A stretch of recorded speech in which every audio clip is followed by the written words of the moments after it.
Estamos tratando aí os principais gargalos. Aí eu vi aqui a apresentação da Célia sobre as proposições do Rio de Janeiro. Isso é legal, porque é o seguinte, este é o momento de fazer proposições. É exatamente este o momento. E aí, quer dizer, uma coisa que ela colocou, né? Poucos pagam muito, é verdade. Pouca gente tem noção, só 10% dos usuários da Dutra pagam pedágio. Vocês sabiam disso? 10% dos usuários da Dutra pagam pedágio. 90% não pagam. Por quê? Porque a maioria do tráfego da Dutra é entre praças de pedágio.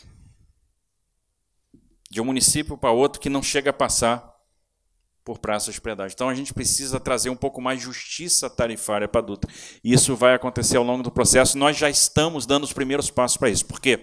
Na área metropolitana, na região metropolitana de São Paulo e na região metropolitana do Rio de Janeiro, a gente vai vir com o Free Flow, que é o pagamento automático, eletrônico. O que acontece? O cara vai entrar na rodovia, vai entrar numa via expressa, vai ter o pórtico, a gente vai adquirir o dado da placa dele e ele vai pagar por quilômetro rodado.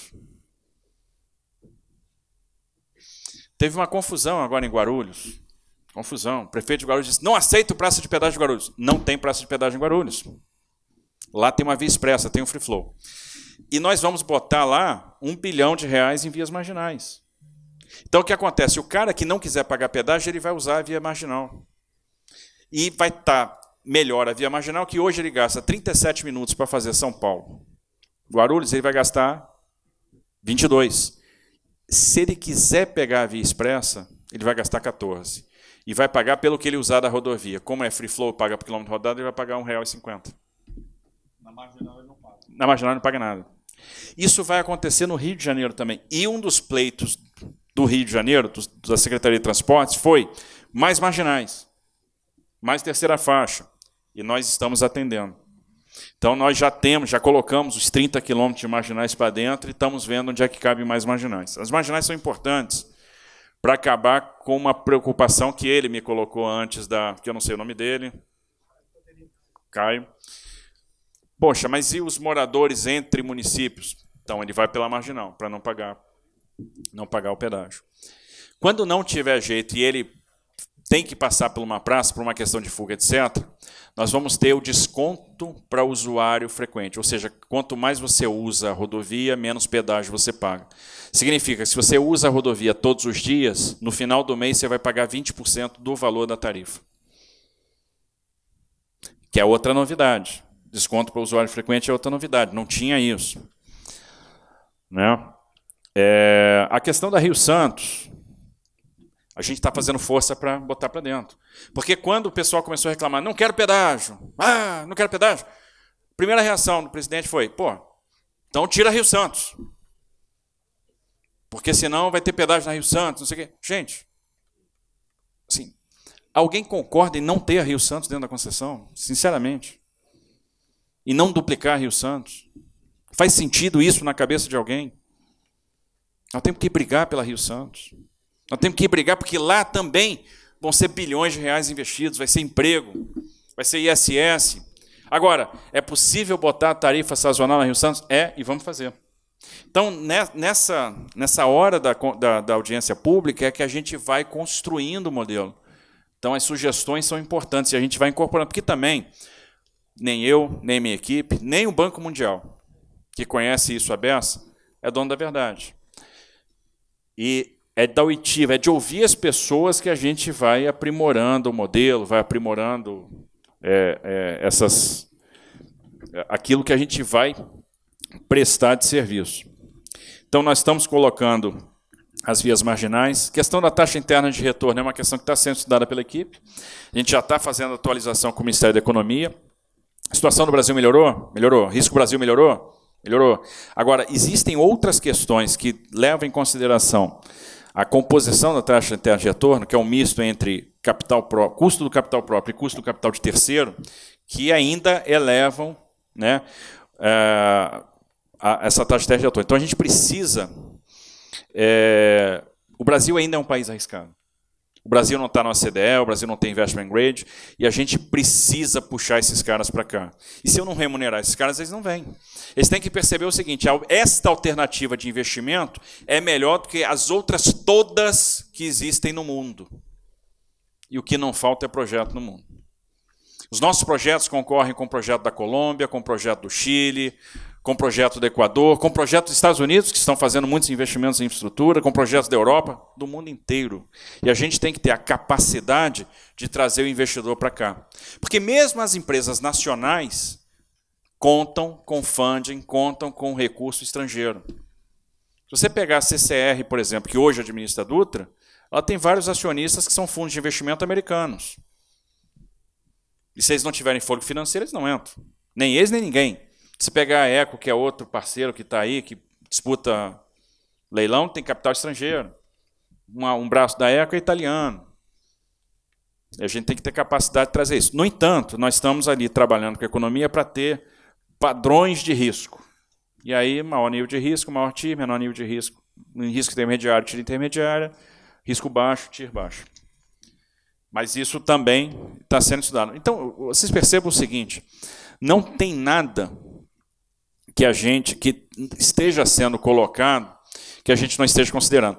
O projeto lá, quando foi colocado, tinha duplicação até Ubatuba. E aí foi dito, olha, não tem necessidade. E quando a gente vai ver o modelo, vai ver realmente o tráfego, não tem mesmo. Não tem mesmo. O que a gente... Agora, nós vamos deixar de intervir até Paraty, até Ubatuba? Não, não vamos. Então, ali, em algum momento, em algum lugar vai ter terceira faixa, etc., mas não vai ter a duplicação como estava previsto.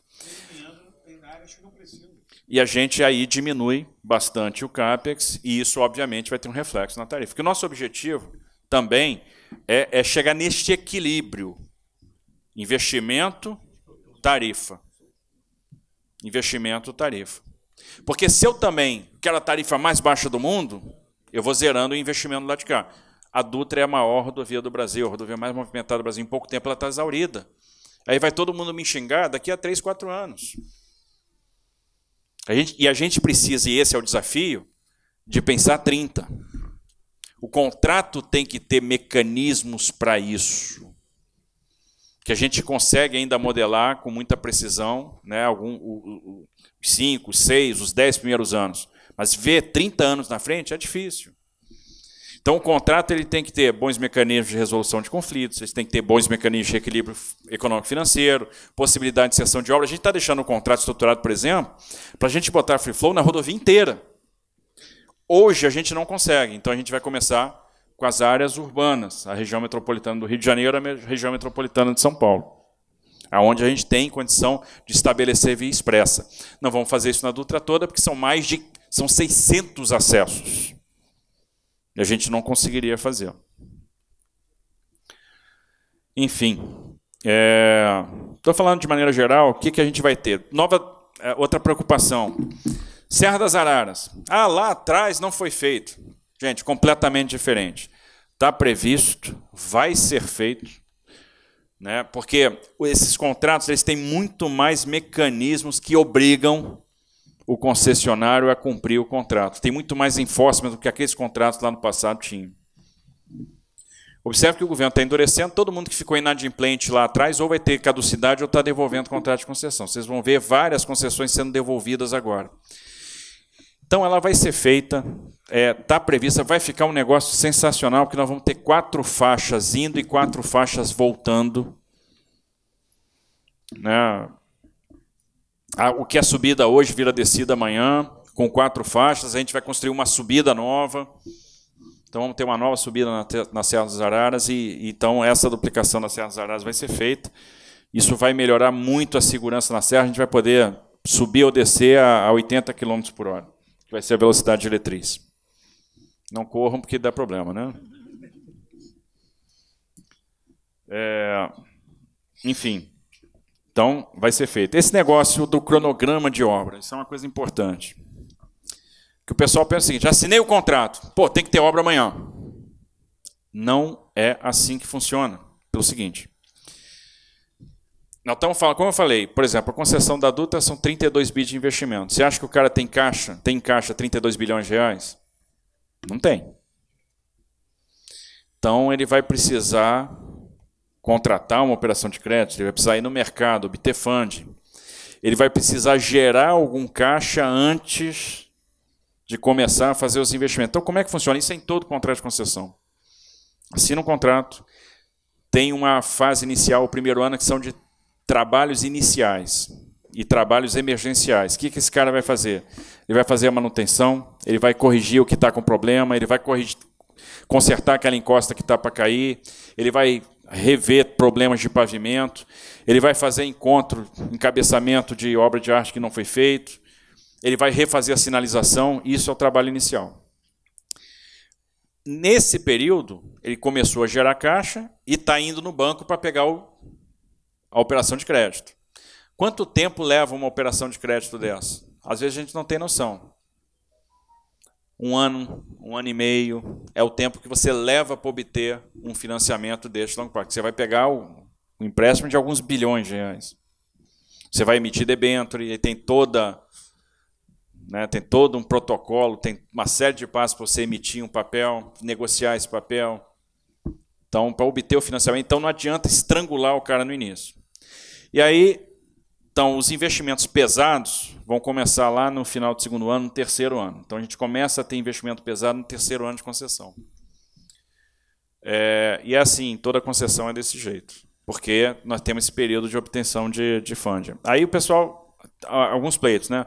Não, tem que antecipar tal investimento. Isso aí é coisa que a gente tem que fazer conta, porque é o seguinte, tenho lá o meu fluxo de caixa, antecipei investimento, eu tive que usar o dinheiro primeiro. Fica mais caro, tarifa sobe. É esse o jogo. Por isso que são vários testes que a gente faz para ver quando que dá para fazer o negócio de maneira que a gente tenha uma tarifa que seja equilibrada, que eu tenho que trazer investimento para dentro, mas tem que ter a tarifa equilibrada e tenho que preservar o nível de serviço. Porque tem lugar que está muito estrangulado. Onde está muito estrangulado, eu tenho que fazer imediatamente. E aí eu tenho que hierarquizar. O que eu vou fazer primeiro? Essa obra é fundamental, eu tenho que fazer agora, já, imediatamente. Então ali eu tenho que fazer. Se eu for fazer tudo imediatamente, primeiro, eu não vou ter perna para fazer. Segundo, o custo vai subir para caramba, o pedágio vai lá em cima e eu vou ter um problema.